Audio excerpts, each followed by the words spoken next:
180 and when rapid speed down to 2500. Point wherever you reduce speed to 180.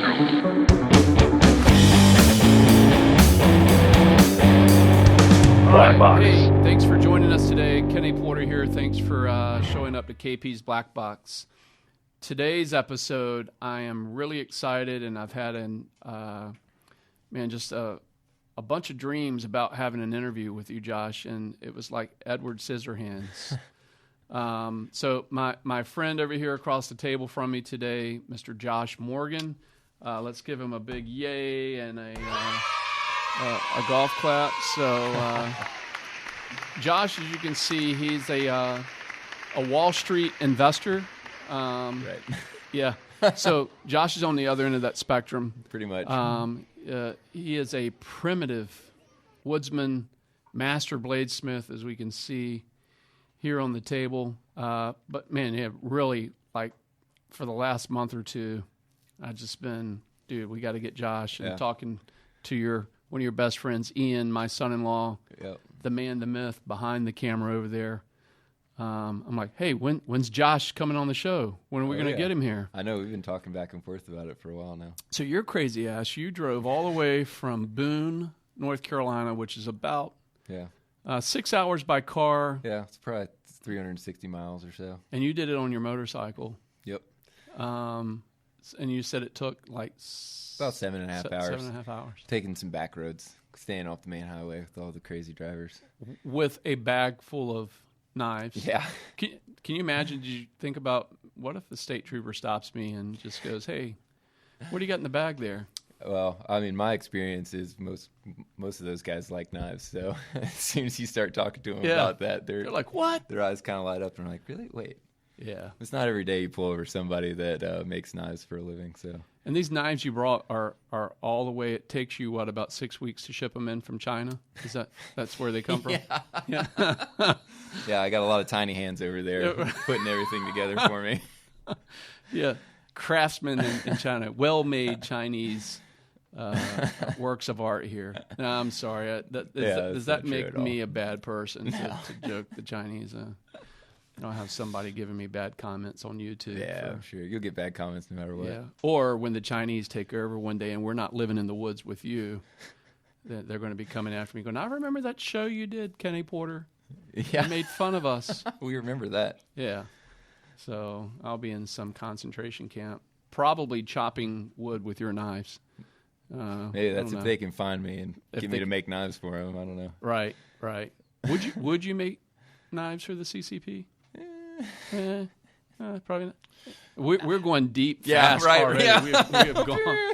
We've gone off the tracks already, right? Well, before we go too far off the tracks, something that we've kind of made custom already in our young time of being a podcaster is the one thing we always like to do on our show is make sure we pay homage to our men and women in uniform. And every once in a while I'll try to throw on my old Marine T-shirt like I still got it. Oh, yeah. But we like to do a little Blue Label toast to those folks who put it on the line every day. And we're going to talk about that a little bit in terms of how you've helped our nation's greatest in developing some of these war tools to do their job appropriately, like the fine axe over here has been it's definitely used a few times. Gained some popularity overseas in recent years. So we'll try not to compromise those dudes too much in the show. Yeah. But just the work of art that has also been an art of war, so to speak. Yeah. And the changing environment that our special forces have faced over the last 20 years. Right. You name it, they have all this modern weaponry. Right. But it still serves its purpose. On the battlefield and has done for, as long as the knife or, bladed tools have existed. The old snoop and poop sneak up on you and it's a bad day. Yeah, it's a bad day. But how about it? Yeah.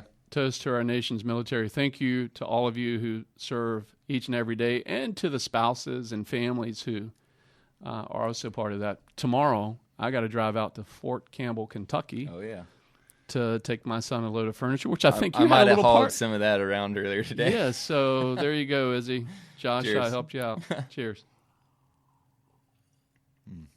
That's tasty. So enjoy along the smooth. shows, and if you want some more It's right there. Blue Label there, we're trying to get those guys to supply us. Yeah. We've That'd be already, in our short life of being a podcaster, we've already gone through a bottle, one level below that, I think it was, Ian, right? Yeah. Whatever size that is. That's a big one there. This is a 2 liter? It's a big mother. That's all I know. I'd say so. And we're putting a dent in it already, but some of the best blended scotch on the planet. I'm a fan. It's my favorite. And just like that. That's all you need. I drink it just like that. In a glass. Maybe a little cigar every once in a while. Yeah. But man, it makes you feel warm and cozy, right? It's pretty tasty. It is tasty. So, dude, yeah. Again, thanks for being here.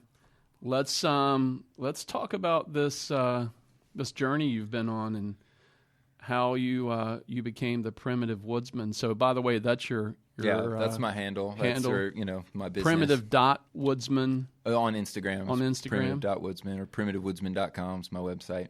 And so, I've got a friend who's part of Naval Special Warfare, and that's all I'm going to tell you.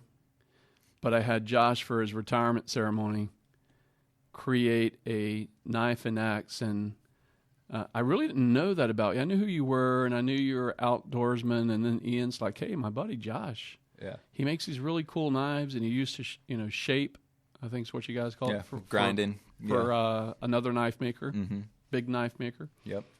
And you ventured out on your own as an entrepreneur. That's number one why I wanted to have you on the show, because I love cheerleading entrepreneurs and getting your message out there to a community. And our 12 followers hopefully will tell the rest of the world. Yeah.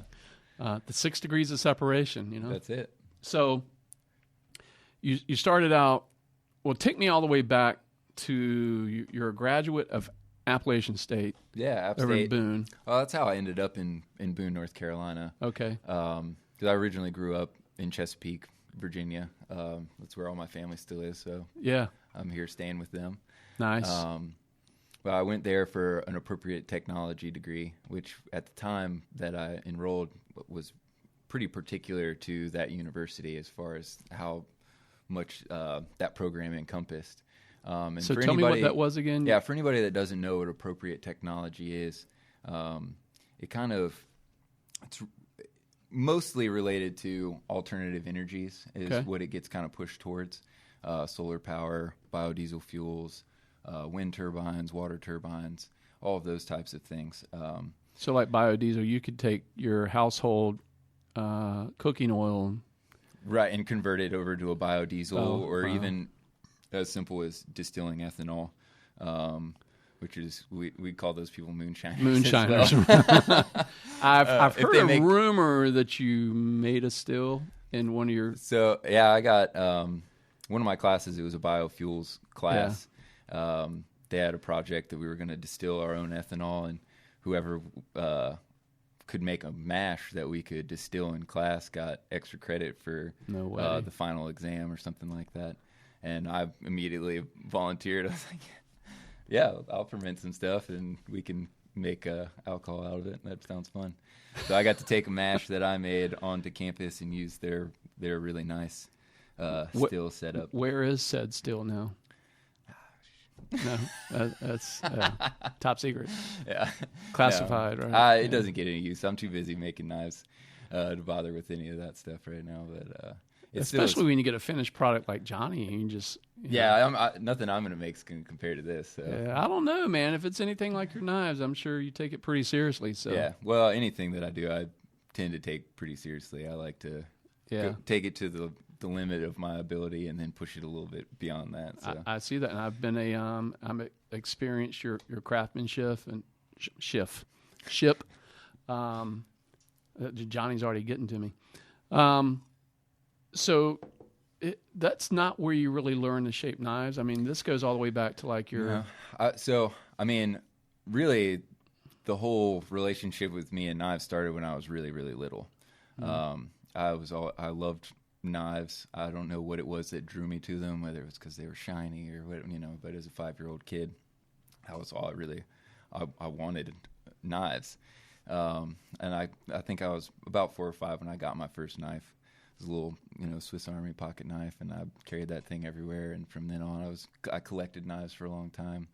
My dad is a minister, and he traveled around often to other countries, and he would bring me back knives from those countries and cultures, and all the different shapes that different cultures have in their knives. I was just fascinated with it. And so it was really just a hobby for the longest time, on the collecting side even, before I started making them. But I've always liked making things with my hands, taking them apart, seeing how they work, putting them back together, building things.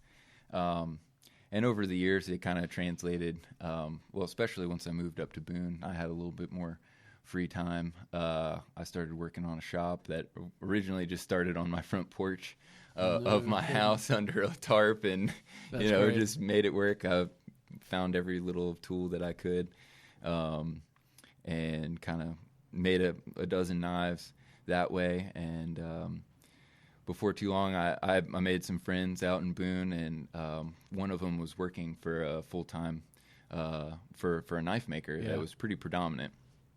I'll just say it was Winkler Knives. Okay. I wanted to give you that opportunity. Yeah, I'll say it's a great company. Yeah, fantastic. I mean, I don't have anything but good things to say about those folks.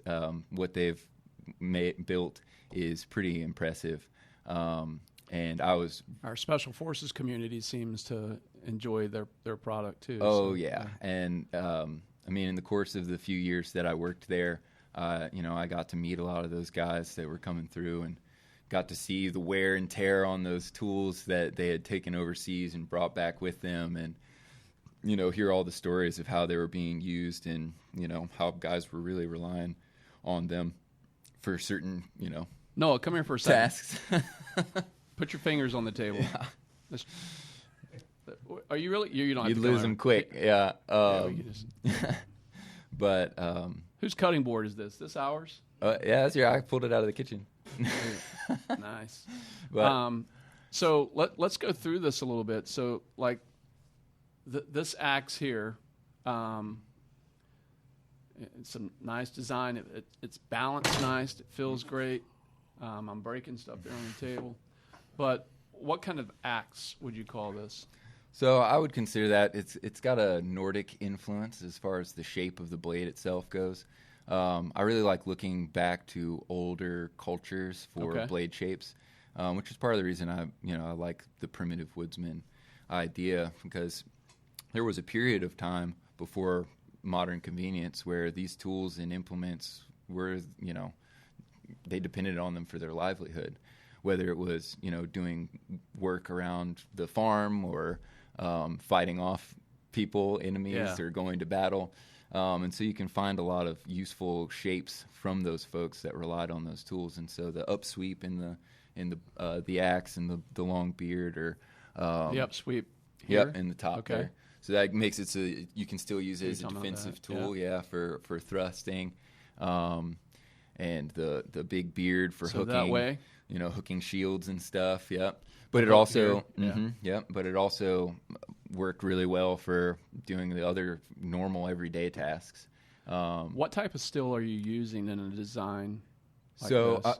I almost exclusively use 80CR V2 steel, which is a high carbon steel. Okay. That was designed specifically for cutting implements. It's used often in saw blades and other things like that, because of its wear resistance and just the edge retention and things like that. Does that steel naturally have a matte black finish like that? No. So I'm actually using essentially a cold blue, like you would use on a gun barrel. Okay. For darkening most of the blades. I really like that aesthetic. Yeah. I like the kind of dark, stealthy look. Well, if you're trying to be stealthy, you're not giving off a signature. You're not right, exactly. And that definitely is something that carried over from my influence being with Winkler. Yeah. But I've never really been that into the super shiny, fancy knives. I really like to make tools to be used, and I mean, I definitely make some fancier things at Damascus and stuff. But it hurts my feelings to think about a knife that just sits on a shelf and doesn't get doesn't get used. Well, I'm sorry I did that to you, because my buddy that you made the knife and axe for at his retirement, who knows, that dude, he might be using it right now as we speak. But yeah, that was Damascus steel. So folks who may not know a lot about knife making, Damascus steel is what? So it's also called pattern welded steel. And that's right there? I don't know if you can see that. You can hold it, that camera there. In the camera there, if you can make out the different. Right there, yeah. The contrast in the steel. So this is made by forge welding two different types of steel together.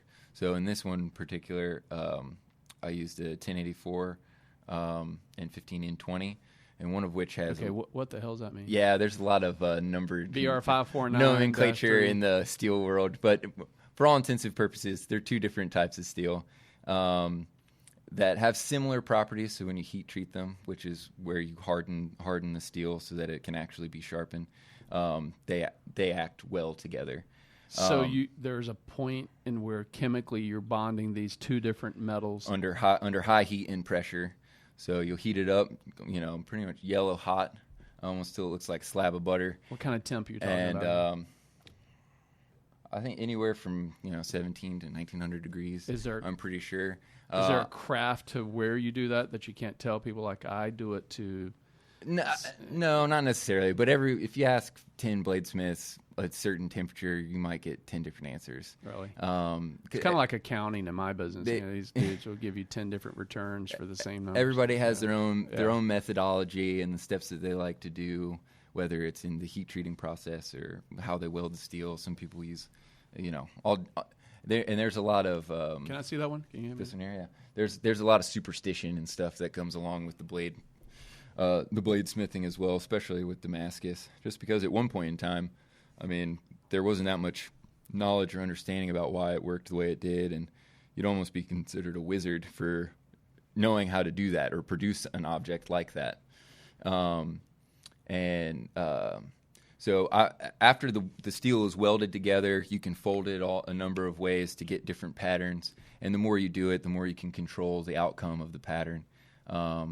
And after you've finished it and polished it up, you etch it in a ferric chloride, which is just an acid that darkens the higher carbon steel and leaves the steel with a slightly higher nickel content a little bit shiny, and you get that nice ferric chloride. Okay.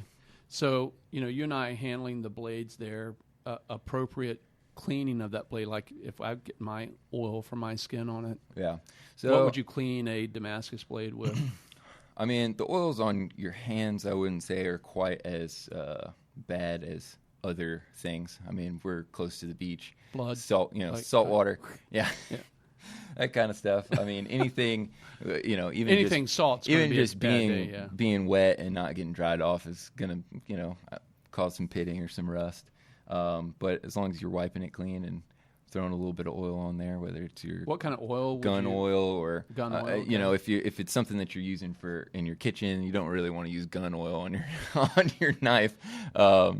But that's your cutlery blade there. Yeah, this would be my chef knife that I've been working on. Your wife, the last time I was at your place, when Ian and I were up there, she was cutting up some vegetables and meat, I think. Mm-hmm. Yep, this has been a long time coming because more of my expertise is for outdoors knives. That's what I have the most experience with using. I've never been a chef or a line cook or anything, but I realized the need in the market for chef knives. Everybody has a kitchen. Most people are cutting and dicing stuff every day. Did you ever sell Cutco knives when you were in college or anything? No? No. So there was no inspiration from that? No. If anything, I got dragged reluctantly into making kitchen knives. I have a lot of friends in Boone that work in that industry. So my daughter Ian's wife is... like, Josh, when are you making my... Oh, yeah. We were talking about it today. I need I'm sure. a paring knife and a chef knife. And Can I see that one? Yeah. So the size of the blade, I guess, what would you use in the kitchen? This knife would be used for. That's pretty much your do-it-all knife. Okay. For me, I have one in my house that I made that I've been testing for a long time, and I can pretty much do anything that you would need to do in a kitchen with that knife. And then I'll be pairing it with a paring knife, a smaller kind of kitchen utility knife. But that'll do everything from dice to, So tell me about the design here in the edge and this bevel here. Yeah, so probably can't see. the overall profile, when it comes to making knives, it's a tool that's been around for so long. And when you're trying to break into the market and define yourself as a maker, you want to bring your own kind of characteristics into your craft. It feels good in the hand.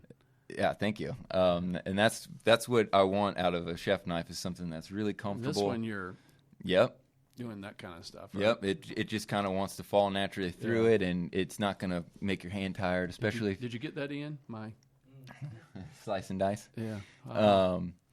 And it's actually kind of a nice feature. I mean, this raised point here is not something you would normally see on a chef knife, but you might see more often on what you would consider a fighting knife or something. And I kind of wanted to meld those together in this blade. But it also does. Is that the blade like OJ used? No. He would have wished that he had this. Yeah. Give myself a boo. But so originally this was all just kind of an aesthetic quality that I was going for. But in practicality, actually, it's pretty nice to scrape your stuff off your cutting board into the pot without really changing your grip up a whole lot and kind of staying to it. Nice. You see that? So that was kind of an unintended thing that went along with it. Which is always nice when something comes, scrape. Boom, right into the pot, and you're ready to go. But yeah, this is one of the newest models that I've been working on, and just trying to constantly expand. I like one of the best things about being a knife maker and being a long-time knife enthusiast is the design aspect and being able to, if I think it up, to be able to create it. Yeah. And go from a thought in my head to a drawing on a computer or by hand, and then from there, take it to the full steel product. So, like your lanyard holes down here. So, like in this axe, you've got a lanyard hole here, and you'd talk to some outdoors people about why the difference in holes, like in this axe. But one of the things I want to ask you is, it looks like you have some brass in here. Mm-hmm. I think rumor has it that you reutilize casings from bullets. I do that pretty often. I reload quite a bit, so I always have those the kinds of things laying around. So I go back and forth. Sometimes it's more likely I'll use them on these 1/4-inch tubes. Okay. Like 22 caliber? 22 works really well because it's straight walled. Is that like a 9mm? Well, that one I think is actually just a 3/8 brass tube. Okay. But yeah, I like to use and reuse as much other things as I can. I just want to smack something with this thing. Heck yeah, that's what I'm going for. I've got a really good friend, Jason Knight, that he told me one time. It's like if you're making a knife and when somebody picks it up, they don't immediately feel like just slicing or chopping something, then you're not making it right. Yeah, and I don't think we would be doing Josh justice if we just did the whole show with the static display.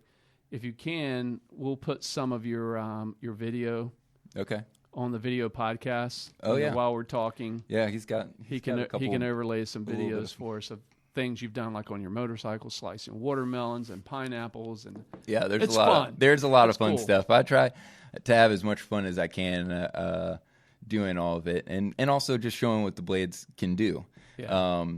And I have a blast doing all those things, slicing watermelon. Now I've got 3 kids, and they won't let me chop up a watermelon any other way, or a pineapple. Or as soon as it comes through the door, they're like, "Dad, you got to ninja chop this right now." That's awesome. So you have 3 kids, right? 2 boys and a girl. Yep. I think. Yep. And they're all 4, 2, and 1. Yeah. And I've met your boys, your baby. I think the last time.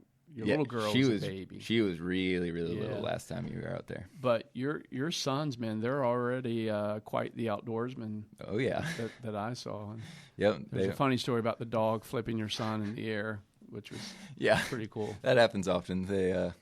they're pretty rough and tumble. Yeah. But you've taught them to shoot. That they manage, their way around the knives, and it's not. Yeah. I don't want to get you in trouble with all the. Oh yeah, I'm not worried about it. Liberal parents out there. I'm sure there are many people that would gasp at the things that I do with my children, but I think that given good oversight, kids can learn a lot of things. Yeah. When you give them the opportunity to, and you teach, it's a good way to teach them responsibility early on. Yeah. And obviously I'm doing it all safely. I mean, all three of my kids own single action 22 rifles, and we take them out and shoot them. But we, hit all of the safety guidelines and, make sure that we're doing it the right way, and they're learning proper form and everything. It's not just kind of a spray and pray, kind of situation. But it's good. They've got bows and arrows, and every time I've got about 1.5 acres of wooded area behind the house, and we go on hikes, and I'm constantly teaching them about the natural world that's around them, and we'll go foraging for mushrooms and when they're in season and all kinds of stuff like that. Okay, wait a minute. Foraging for mushrooms. Are you guys like doing a DMT trip or something? Like what? You should none of the Joe magic, Rogan none show. of those magic mushrooms, bro. Your dad's like, those don't grow look in at my all the backyard. little pretty creatures. And... No, we do have some pretty good choice wild edible mushrooms though in the backyard. The main one being morels, which they're like one of the most high dollar wild edible mushrooms that you can find. So, and you've got them in your backyard. Yeah, I've got them in my backyard. You know what's going to happen now? People are just going to. All 12 of my subscribers are going to come. You can't come to my backyard and take my mushrooms. Dude, so I've been in your shop, like in the basement portion of your house. It's like that's like a true man cave. It is very cave-like. Yeah, but it is pretty cool, pretty legit. Yeah, you've got a laser cutter in there. I mean, the technology that's in that place is pretty amazing. And it's been a steady number of years to get it to that point.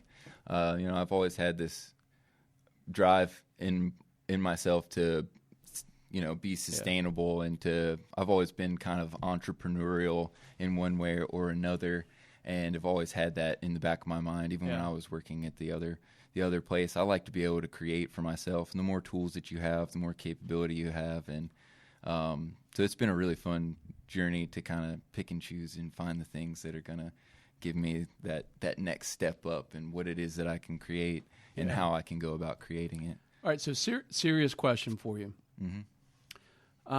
Let's say we enter an environment in the future where our power grid goes down, and we can't pay Virginia Power anymore. Right. And I've got a generator at my house, and the natural gas is cut off. Right. So the generator's not working anymore.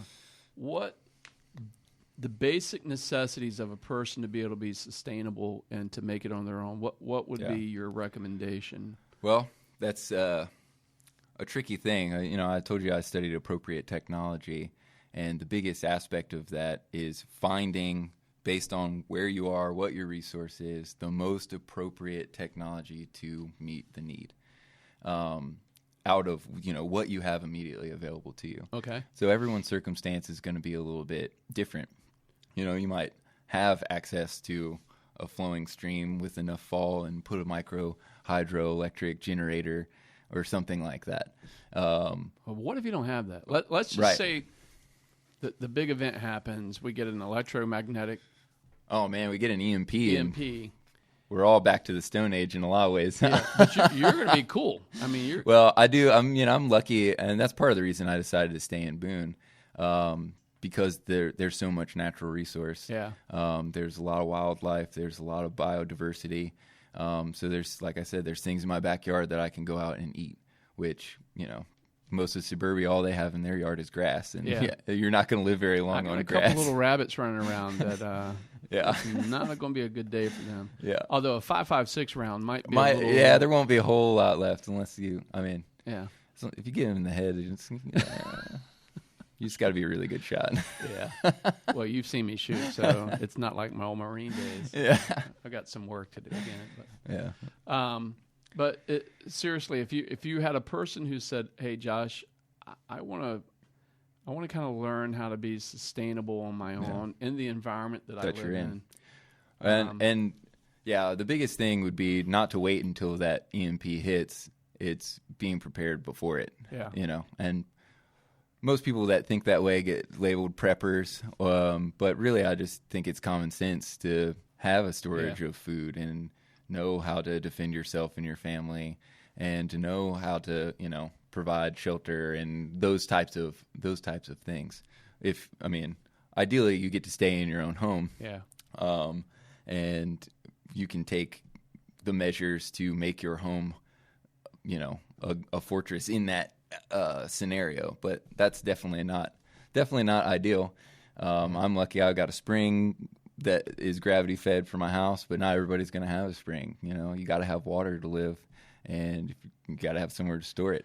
What do you do if your water supply could be potentially contaminated? Did you learn that in school or through any of your experience? Can you make up any kind of filtration system to? There's all kinds of different filtration systems that you can come up with. Let's say you're in the outback, you're camping. I'm putting you on the hot seat today. Yeah, you are. I didn't even prep you with this. No, this is fun though. We're on a hike, and we're on a hike. All my special forces buddies are like a hike. A hike. Yeah. Right. So we end up in the woods, and we're doing our land nav, and we lose our compass and our map, and we're kind of lost. And so our water is getting low, but there's a stream. Mm-hmm. But we saw some dead deer in the stream. Yeah. Upstream. Not good. Yeah. You And can't we're just drink like- from that. So what would you do in that case? Well, there are definitely a couple things you can do. The best way to disinfect water is to boil it, pretty much always. Or drink my own urine, right? Well, yeah, you could Bear Grylls it if you really want. And that's to say that you aren't already dehydrated and there's anything in there. Right. Mine's full of Blue Label, so but it'll be fine. Yeah. Right.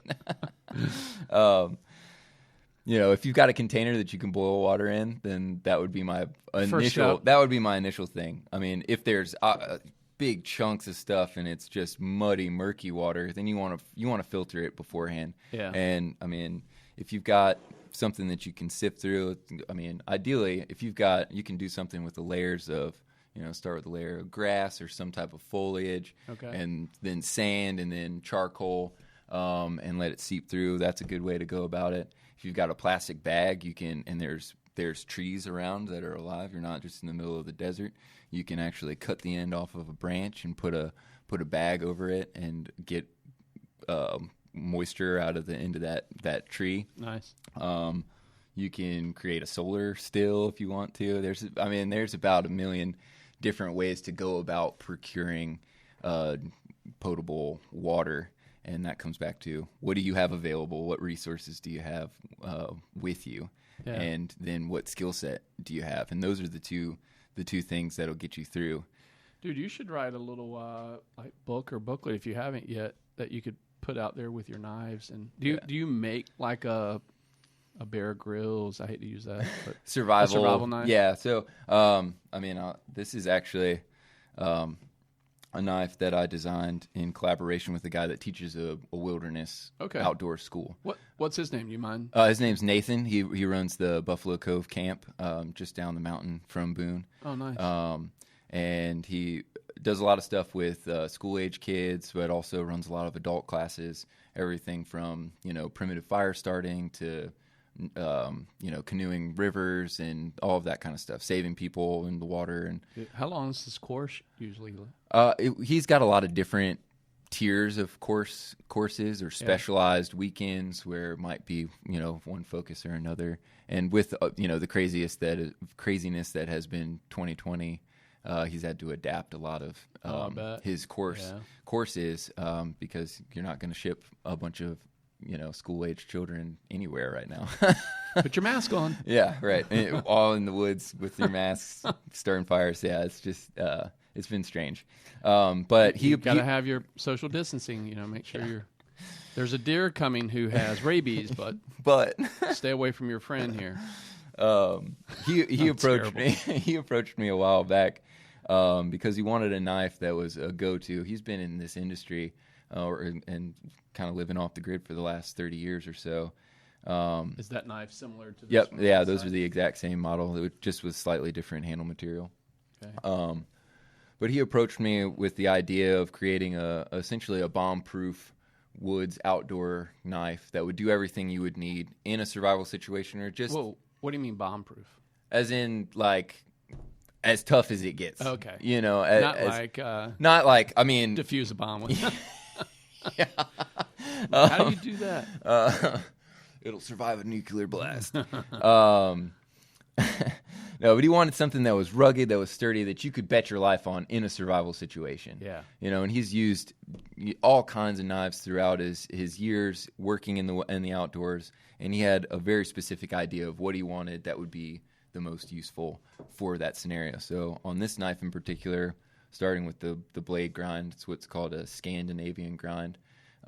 It has one singular bevel that goes all the way to sharp, which is different than a knife like this or this one, which has what's called a primary bevel.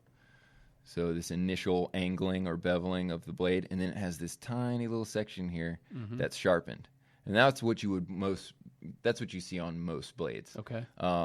But this one, because of the edge geometry of it, it functions really, really well cutting natural materials, wood, and flesh for butchering stuff and that kind of thing. It works really well for that. But it also rope. Yeah, right. Natural rope and all of that kind of stuff. Yeah. It'll cut through it really, really well.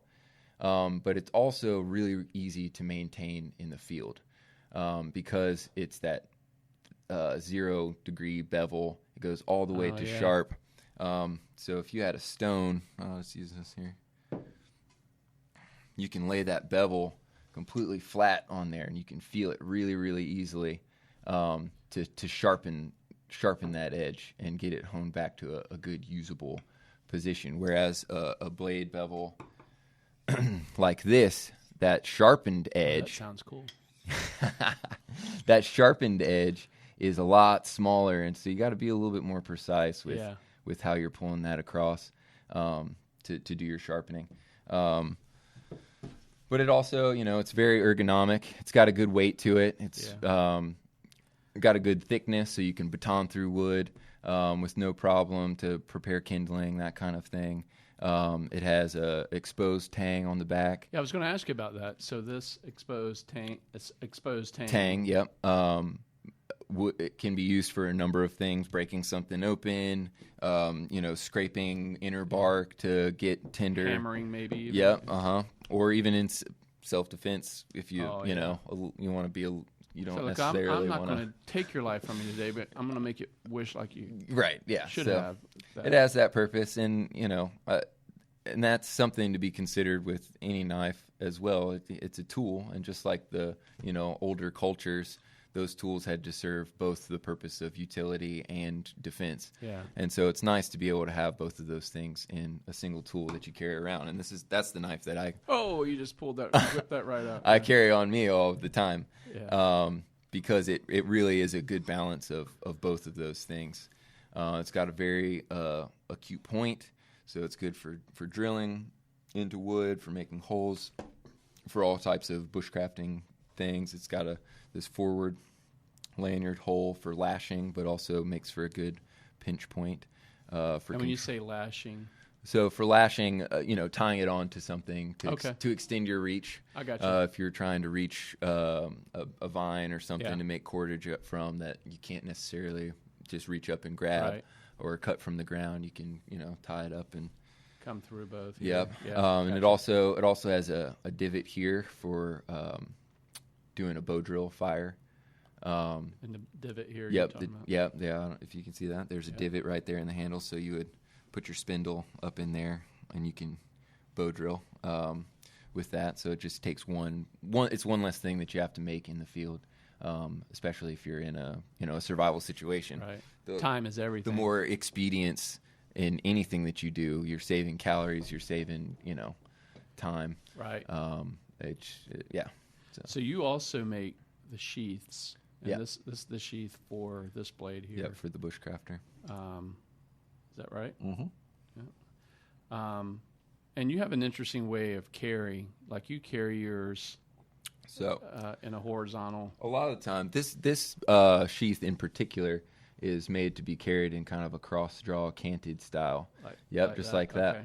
So that way you can access it easily with both hands, which is good depending on what it is that you're doing. You might not be able to reach it with your dominant hand. You might need to grab it with your offhand. Huh? If you stand up, we can see it. Oh, you can? Yeah, you can see there. Okay. So it's kind of canted that way. It also makes it a little bit easier it's not a small knife. Right. So being able to carry it up high on your belt keeps it out of the way, and easily accessible. I do often, for a blade like this is a more common style of sheath that I make that would be a horizontal carry, which makes it kind of disappear on your waistline. Now that blade, Josh, a different style. What kind of carry? Who carries that blade? And I know I have one, and I carry mine around. And it's just kind of a little utility, urban utility knife. Right. And so I call this knife the guide knife. And it's kind of just a small utility blade. I mean, the fact of the matter is most people, especially in modernity, if you carry a knife, you're pretty much using about that much of it for most of the things that you're doing. You know, if you're in an urban environment, you're opening packages, your mail, It's my letter opener, my box opener from Amazon. Right, those types of things. Yeah. So it's really just this really small, light, compact Thanks package. for making me feel the non-outdoorsman that I am now. Sorry. Yeah. But it also works really well in the outdoors. I make a lot of sheaths that have a nice little clip. I think you might have the one that has the clip, which works really great. And fly fishing is a big deal where I live, so you can clip it into your waders, right? And have it there for cutting. Bring a new line. That knife has a mind of its own there. It's nice and slick, yeah. But so it works good for that. I mean, you could dress a trout with it without much issue. You could dress a trout with it. I would. I bet you could do it. I would be a little bit of a mess there. So get the still on those compared to the still on the axe. On the axe, it's the same. It's the same steel. There are a lot of different types of steels, obviously, and they all kind of serve a slightly different purpose, which also is just how knives in general are. There's not one knife that's going to do every task. Yeah, that's why you have through history. There's so many different shapes and uses for that are specific for different knives. Yeah, and so it can be that way for knife steels as well. All of these are high carbon steel, so they're not a stainless. If you don't oil them and keep them dry, they will rust. But they hold an edge better or are easier to sharpen than stainless steels. So if you get to that point and you go, hey, I didn't take care of my blade. Well, it happens often. I get a message and somebody is like, well, man, I was out camping and I forgot my knife outside the tent and it rained all night and I put it in my backpack and I didn't take it out till I got home and it's covered in rust. What do I do? Buy a new one. Well, hey, if they want to, that's fine. But no, there's some simple things you can do. I usually just tell people a little bit of quadruple aught steel wool and some oil and a little bit of elbow grease, and most of that stuff will come off. Now, I mean, it's different if you left it in the bottom of your boat for a week. It starts pitting, right? Right. That's where there's a difference between surface rust and rust that's actually eating into the steel. So if you catch it early on enough, you can buff most of that stuff out with some fine steel wool and some oil. Yeah. And these particular blades you have today, like the survival knife, tell me about the handle that's on there. Oh, yeah. So the materials themselves, is that what you mean? Yeah. I like to use a lot of what's called micarta, and you can make that out of various materials, but most commonly I like to use a canvas micarta. which are it's layers of canvas stacked on top of each other and pressed with an epoxy to create a composite material that's extremely sturdy. And you're making that? No, I'm not making the micarta myself. Eventually, I would like to, because you can do a lot of really fun things with it. This one, I don't know if you can tell, it has kind of a pattern or a wave into it, same as this one, and that's just different colors of the material layered on top of each other, so you can get some pretty cool. But you're shaping this according to what? Yeah, so it'll come to me in just a sheet. Yeah. Typically a 1/4 inch or 3/8 of an inch thick, and I'll shape it down from there. Especially, I have a lot of fun doing this type of a thing, sculpting the pattern in there, and just to where your fingers kind of naturally fall right. You know, once you got a grip on that thing, it's not going anywhere. Right. That's awesome. So, survival knife, kind of the urban utility knife. Yep. And then here in the center of the table, we've got this dagger, I would call it, which is pretty sweet. It is pretty sweet. It's not something that I do a lot of. Yeah. But I have a friend that's been working on making billets of steel. You know, we were talking about the Damascus and how it's pattern welded together. And his shop is a little bit more equipped to make those types of things. And he's been experimenting with different steels and combinations. Oh, thanks. So this black, you can see the edge of this has got that nice dark characteristic, similar to the finish on most of my other blades. And that's because it's also 80 CRV2 for the core.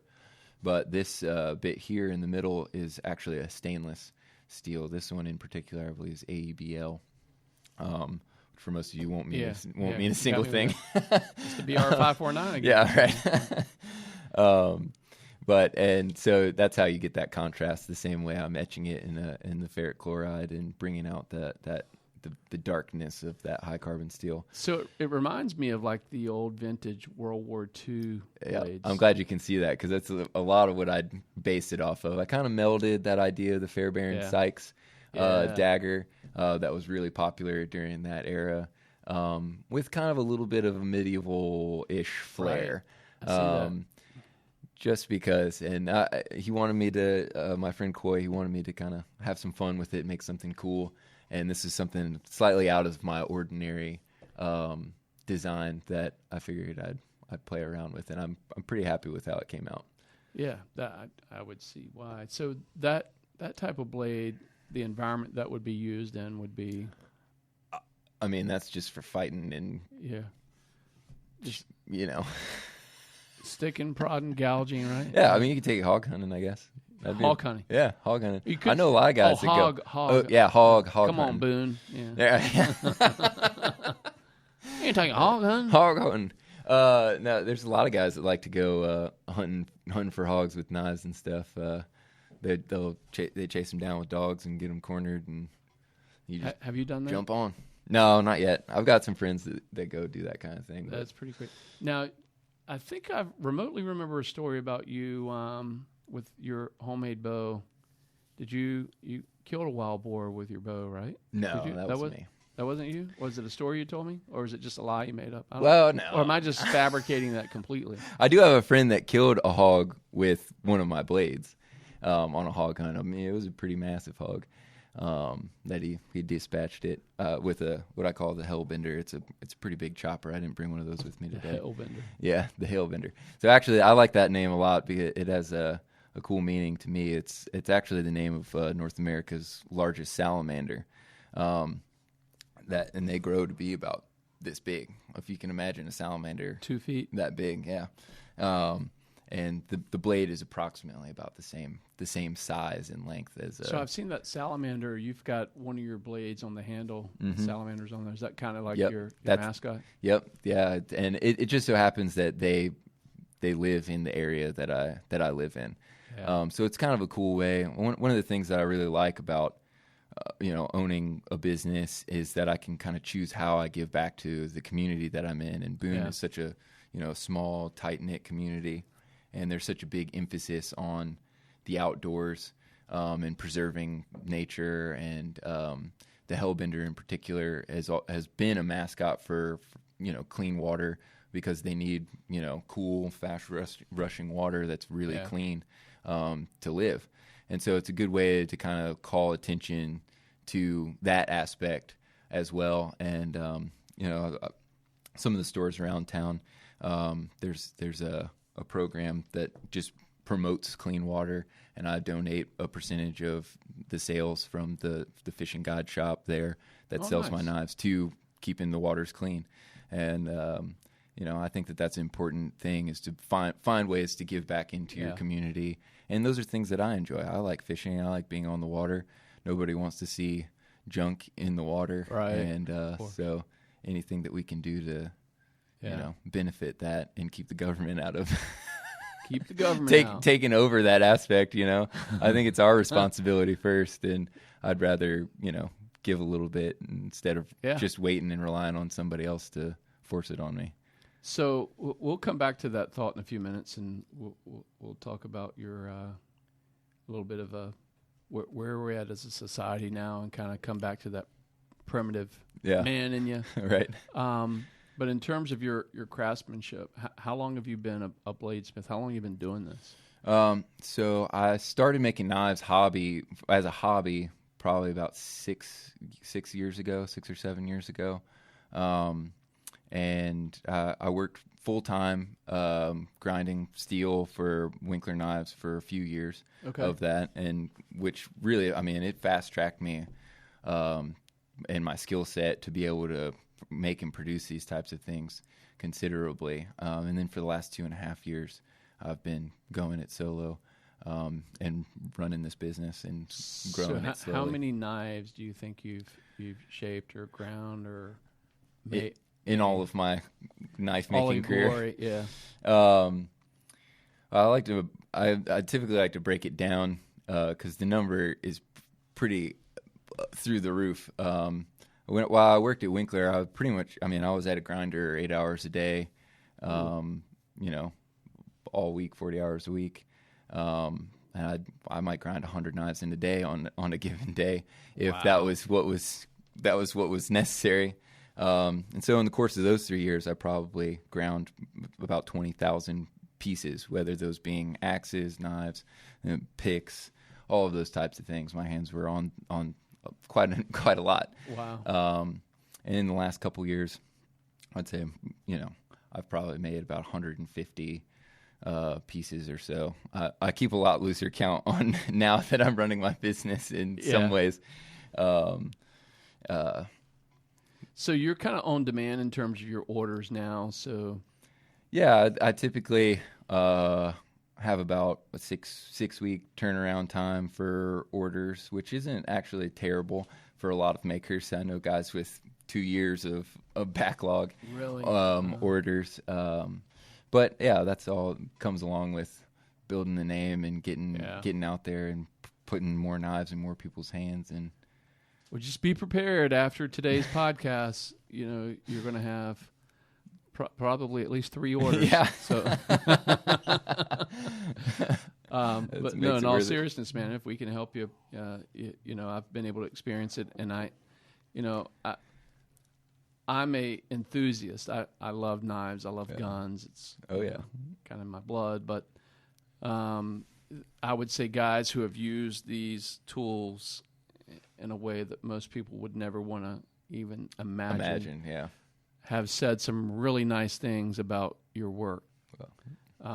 So, hopefully some of those folks will, help you get that name out there in the community and, get you doing some stuff. So I wanted to come back to the axe for a minute. Okay. Yeah. So that's been a tool of choice, I think, at least over the last 5 or 6 years.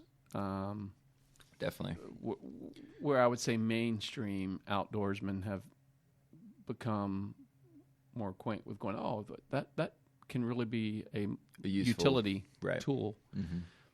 So this has more of that Nordic kind of feel to what you were telling me. Right. But a lot of axes will have that point on the back, have a shape. Mm-hmm.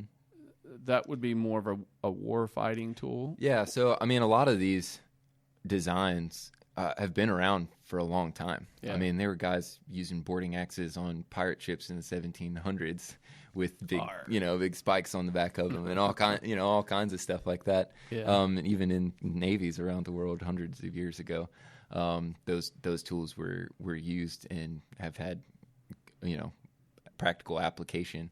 And we're finding that they still do have that practical application, whether, on a battlefield or in the backwoods.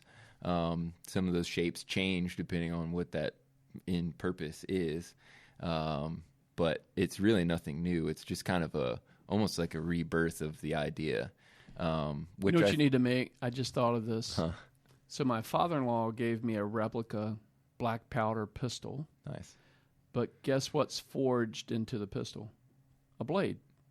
So you'll see it. You come out of the house. Yeah, tonight. I got to see that. I've had this crazy idea. It was almost like a dream that I had to make an old black powder pistol. There's actually a specific style of black powder pistol. It's called a Murdoch. It's a Scottish pistol, which was one of the first. It was all steel instead of having a wooden grip on it. It was all steel. Yeah, I may have the replica of that hanging on my wall in my house. Nice. So I'll show it to you tonight. I'd like to see that. But I'd love to. I really want to make a Damascus pattern welded. That would be beautiful. Black powder pistol with an integrated blade on the front of it. Let me know when that's done. I just think that would be the coolest thing. I'm a long ways off from having the skill or the know how to do it, but you got to set the goals up here and work towards them. Well, you've gone to school for that, so yeah. So I'll show you that tonight. We'll take a look at that, and you tell me if you can have that done next week. Next week. Sure. Yeah. But in terms of how people can reach you, how they can find out about your knives, you're out there on Instagram. Yeah, I'm the most active on Instagram, just because I like to do a lot of visual do you have stuff. A website? I do have a website. It's primitivewoodsman.com. Okay. You can custom order stuff through there if you don't see something or don't have the options that you want on there. There's a contact page. If you've got a crazy idea for a knife that you just really got to have and have somebody make, I love doing those types of things. Yeah. It's just it's fun to break up the normal production line stuff and do something a little bit different, especially if I know that the end user, it's like something that they really, really want. Right. That gets me going. And, so you can reach out to me there. Okay. And PrimitiveWoodsman.com. PrimitiveWoodsman.com. Instagram is primitive.woodsman. Woodsman. Yep. Okay. Awesome. So I just wanted to throw that out there again. Yeah, I appreciate it. Ian, if you can put that up on the site, and then in the YouTube, if we could show some of those crazy videos of Josh, that would be slicing awesome. And chopping and running around in the mountains. Riding your motorcycle, I think I've seen that. Yeah. Yeah. I can only imagine that as you grow and your business grows, that the friendly visits from OSHA and all of those folks. Not that I'm trying to bring them. I'm gonna stay under the radar as long as I can on that. Right. Yeah. It'll be like, but it's coming, Mr. Morgan. So, I'll be happy when it does happen, because that means I've gotten to the next stage. Yeah. So let's talk about that a little bit from a business aspect. Yeah. What are the visions? What are the goals for a business? Where do you want Primitive Woodsman to go? Well, I started doing this partially. I mean, I just had a natural knack for creating this type of a thing. And there was a demand for it, and I was like, well, I think I can do this. I've been an audio engineer for a long time, which is a completely different. Wow, that was out of left field. Yeah, I know. It's not. Those two things don't really mesh, but that's something that's always been a part of my life, and especially growing up here. You don't like the track, you just in cut Chesapeake, it and slice it up. Yeah, I just turn the band down if they suck. No, I don't really do that. Only sometimes. But I've done that for a long time, for probably 15 years. It's been one of the most consistent jobs that I've had. Actually, I do know. You play an instrument, right? You play bass, I play bass, guitar? I actually play quite a few instruments. Of course you do. I started on drums or hand percussion when I was young, and just kind of progressed through all of this typical band instruments, drum set, bass guitar, electric guitar. I moved out to the mountains. I started picking up a little bit more banjo and mandolin. Of course, yeah. Of course you picked up the banjo. It's the natural progression. Right. Can you play the Beverly Hillbillies theme song yet? No. I need to learn that one. You should. That would be funny. But so I've always been pretty intertwined with music, and I've spent pretty much as much time on stage as behind a soundboard making the sounds happen. And I still do that from time to time. But given this current year and all the lockdowns and the craziness, that kind of went out the window. It's effing crazy, right? It's about as wild as you could probably imagine, and then some in some regards. But this has been my kind of side business for the last 2 years. I've kind of straddled between both of those worlds, doing audio engineering and making knives. And just in the last 3 or 4 months, or however long it is, you lose track of time. Yeah, right. At this point. That was kind of out the window. And all of a sudden it was like, all right, are you going to dig in and make this work, or are you going to go do something else? And I'm pretty stubborn, and when I get myself set on something, I'm going to do it.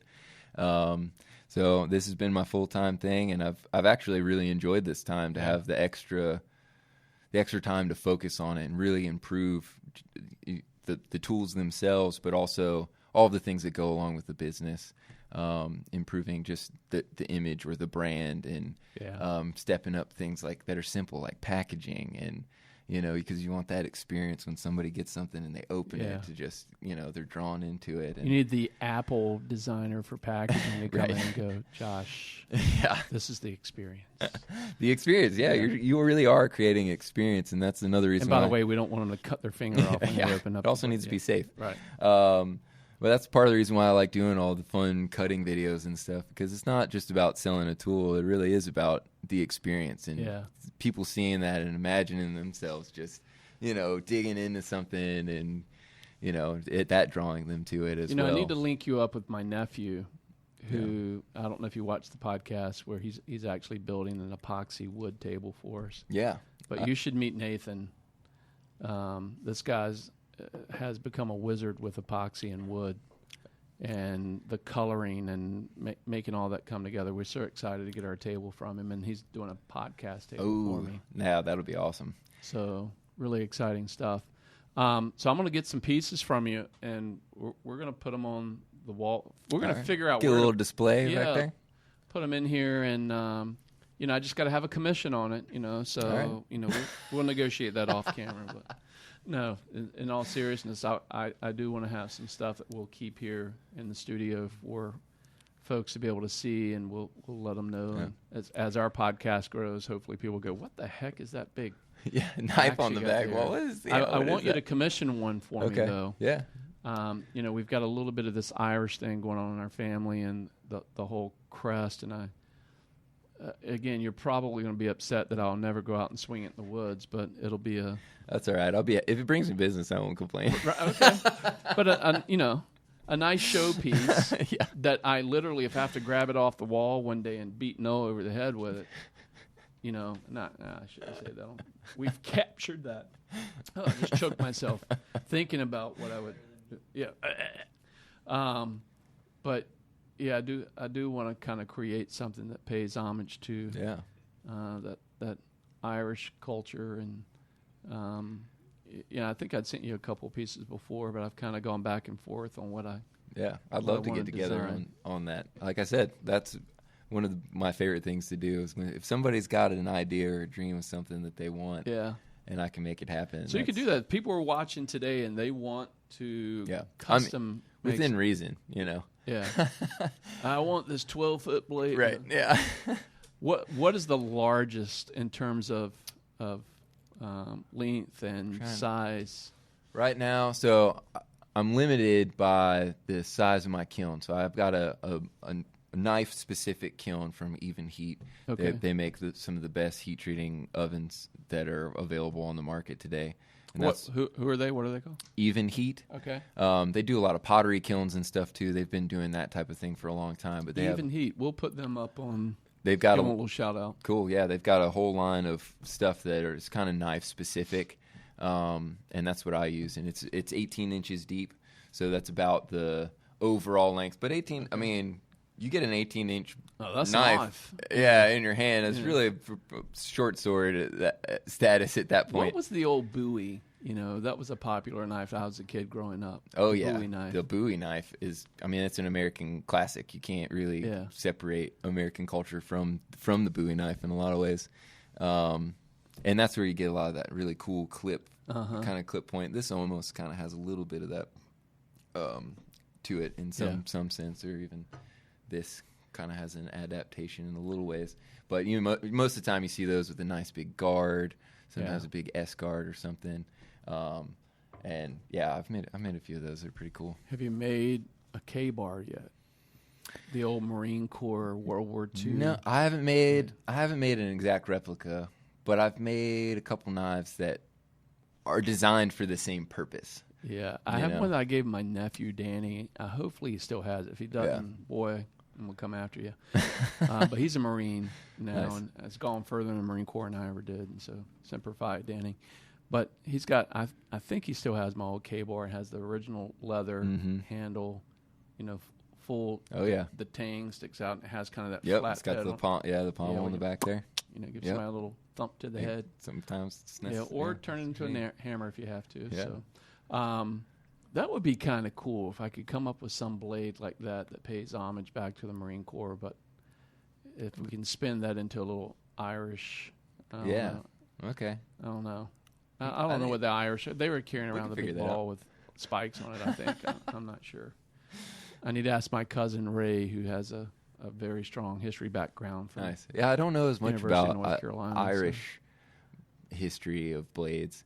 I know a little bit more about the Scottish, just because I've got a little more Scotch in me, I think, than well, now you do. Than the Irish, but kind of a mix of all of that. The Irish are really good with car bombs, Well, they do. That's a different podcast we're going to have. We're talking about silent and swift and deadly. We're not trying to call any attention. Blowing things up, That's it. So any big projects coming out you can talk about, or? Definitely the kitchen cutlery has been a big thing for me. Currently, I've actually ladies pay attention. Yeah, everybody needs a good knife, and the kitchen is like I was saying before. That's where a knife gets the most use. Yeah. But I'm working towards a whole kitchen set. That would include a boning knife, fillet knife, meat cleaver, chef knife. You know what you should really do, Josh? I'm going to give you a pro tip today. Yeah, let's hear it. You want to hear this? Yeah, what you got? So take your kitchen knife there, and there's a podcaster who I hope one day to meet that world where he's got himself to, and that's Joe Rogan. Oh yeah, he's a big elk hunter. Oh yeah, and elk meat.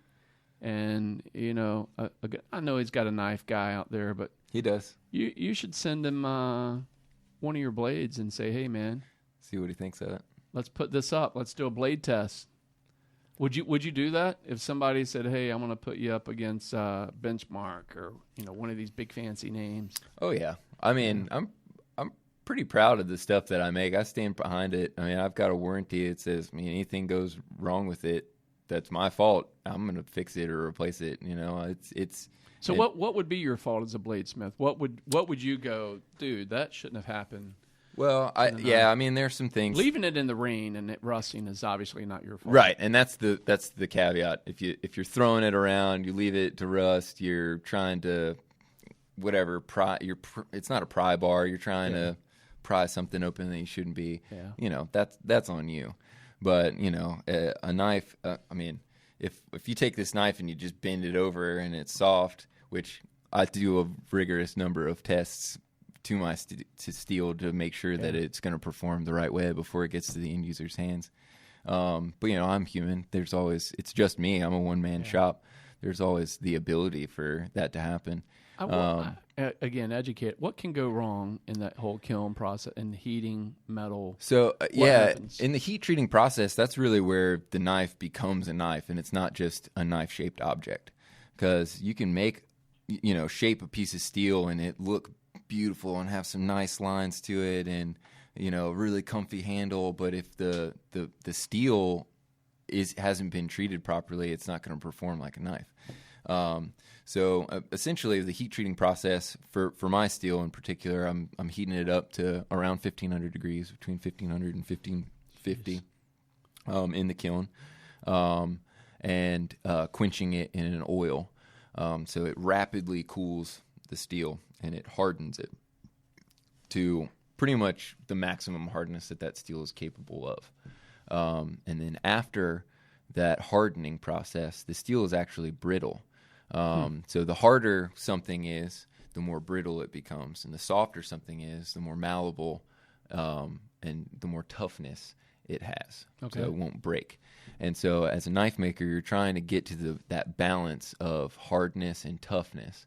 So after you've hardened the blade, I'll actually temper it and remove some of that hardness, so that when you dig your knife into a piece of wood, it doesn't just snap the tip off. But it still maintains enough hardness that it gets super sharp and holds that edge.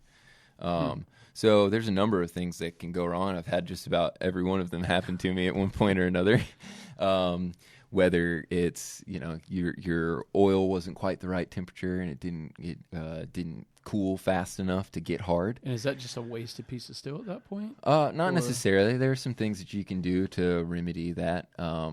And there's a process called normalizing your steel, where you heat it up to temp and let it air cool, and you're kind of realigning the structure of the steel so that ideally when you harden it. So that's a molecular thing taking place where those molecules are lining up. Exactly. So before the steel has been heat treated, you could have all kinds of different structures in the molecules. There could be big globs of them here, and they're real tight over there. Yeah. And so what you want is an even, consistent, structure of the molecules fitting into each other. And so when you heat them up, they're expanding, and you cool them down really rapidly, and they all tighten into each other. Right. That's what gives it its hardness. And yeah, so that's where the knife making stuff gets a little bit sciencey, heady, and understanding, what's going on inside the steel. So, and then you're trying to balance this blade out from the handle, and you knife guys, you don't call the handle necessarily the handle, right? Where do you call that end of the blade where the blunt and like this? The back end here? Yeah, the back end. Yeah, so this would be the pommel. The pommel. Yeah, that's the word I was looking for. Yeah. And as you go from the pommel to the tip of the blade, is there a different terminology? Oh yeah, I mean, there's all kinds of different, if you want to break it down into. Break it down for us, man. Yeah, I mean, you've got an area here called the ricasso, which is the point between the flat area and the actual bevel itself. Okay. The tip, this here, this like area for your thumb to grip onto would be called jimping, which that one doesn't have. Okay. But that's those little grooves, see there in the top. You've got, the clip. There's all different types of terminologies for. And why would it be called the clip there? It has a slight knife? curve. Okay. To the blade. Some being more dramatic. This one has a little bit more upsweep. So it would be called a clip point. This one has a slow down sweep, so it would be called a drop point. This one is actually a kind of a cool design that you don't really see very often. It's kind of inspired from Viking era stuff called a broken back sax. Is that broken back? Broken back sax. So sax is an old. Some of our friends who kind of like broke back. Not Brokeback Mountain. No, it's not that okay, style. right. No. Sax is an old English word for knife, and so the broken back just means that has this downward point here, and it's got a straight edge. And this is a really good kind of utility knife as well. It's almost, I mean, if you look at the front end of it, it's almost like a I utility think that's what we gave our boys knife. for Christmas. Yep. Something I made a couple of those, really nice. and Ian's got one of these. Those are great. Pretty handy knife. So, price range, and we're going over that threshold of an hour today, so we'll try to get you out of here. Yeah. But wanted to really go through this with you.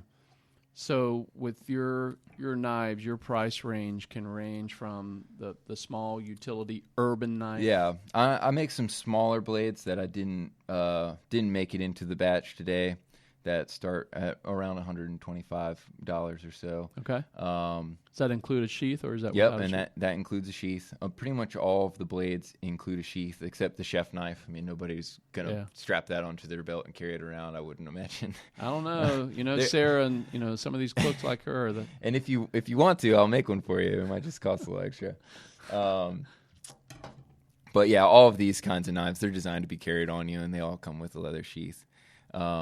But yeah, starting at about $125. This one, once you get up to a full size knife with a handle, we're talking $250 for this knife, the guide knife. Do you do a payment plan or layaway? I just cold hard cash up front. Okay. I do. If you do custom orders with me, I typically will take a 50% deposit. After I give you a quote, if you want to move forward on it. Okay. But yeah, typically it's an already made knife, I just sell it outright. Gotcha. It's kind of stepping up to a slightly larger blade. This kind of size here, it's around $275. Depending on, there might be some variations depending on what kind of handle material. Some of them might be a little bit fancier, that kind of a thing. The Bushcrafters run for $300. I really like that knife. It's been my favorite one to carry, and I mean, if you can imagine how many knives that I must have laying around. You've seen my shop and how much stuff I have. This one stays on my belt pretty much always now. Okay. I really. And what's really crazy enjoy for me this knife. is you've made arrows, you've made bows.